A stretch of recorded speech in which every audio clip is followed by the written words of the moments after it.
પ્રાર્થના સંદેશ ન્યૂઝમાં આપનું સ્વાગત છે। દેવગઢ બારિયા સિવિલ હોસ્પિટલના નર્સ શારદાબેન જાલિયા મેડમ સત્તાના નશામાં ભાન ભૂલી દર્દીઓ તેમજ સગાઓ સાથે ગેરવર્તન કરતા હોવાનું સામે આવ્યું।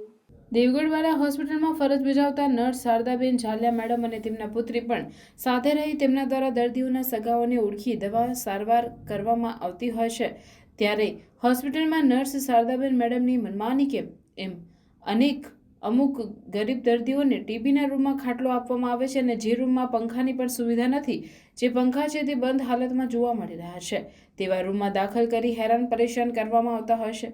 દેવગઢ બારિયા સિવિલ હોસ્પિટલમાં ગુજરાત સરકાર દ્વારા લાખો રૂપિયા ખર્ચવામાં આવે છે અને દર્દીઓને તેમના સગા સંબંધીઓને પીવાના પાણીનું ફ્રીજ તો મૂકવામાં આવ્યું છે, પરંતુ સરકારી હોસ્પિટલના સત્તાધીશોની નબળી કામગીરીના કારણે તે ફ્રીજ શોભાના ગઠિયા સમાન ઊભું રાખવામાં આવ્યું છે અને પીવાના પાણીના કુલરોમાં પાણી પૂરું થઈ જતાં બહારથી વેચાતું લાવી પાણી પીવા મજબૂર બન્યા છે।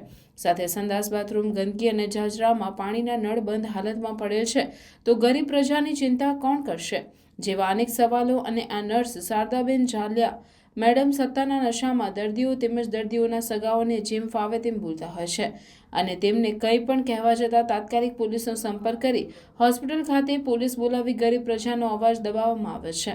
આવી સત્તા કોને આપી કે પછી કોઈ મોટા નેતાના આશીર્વાદ? તેવા અનેક સવાલોની સાથે ભારે ચર્ચાઓ આવા નર્સને તાત્કાલિક સત્તા પરથી દૂર કરવા જોઈએ, કારણ કે ગરીબોના દુઃખ કરતાં વધારાના દુઃખને દૂર કરવું જોઈએ તેવું ગરીબ જનતા ઈચ્છી રહી છે, તો તંત્ર આવા સ્ટાફ ઉપર કેટલું ઝડપી કાર્યવાહી કરે તે જોવું રહ્યું।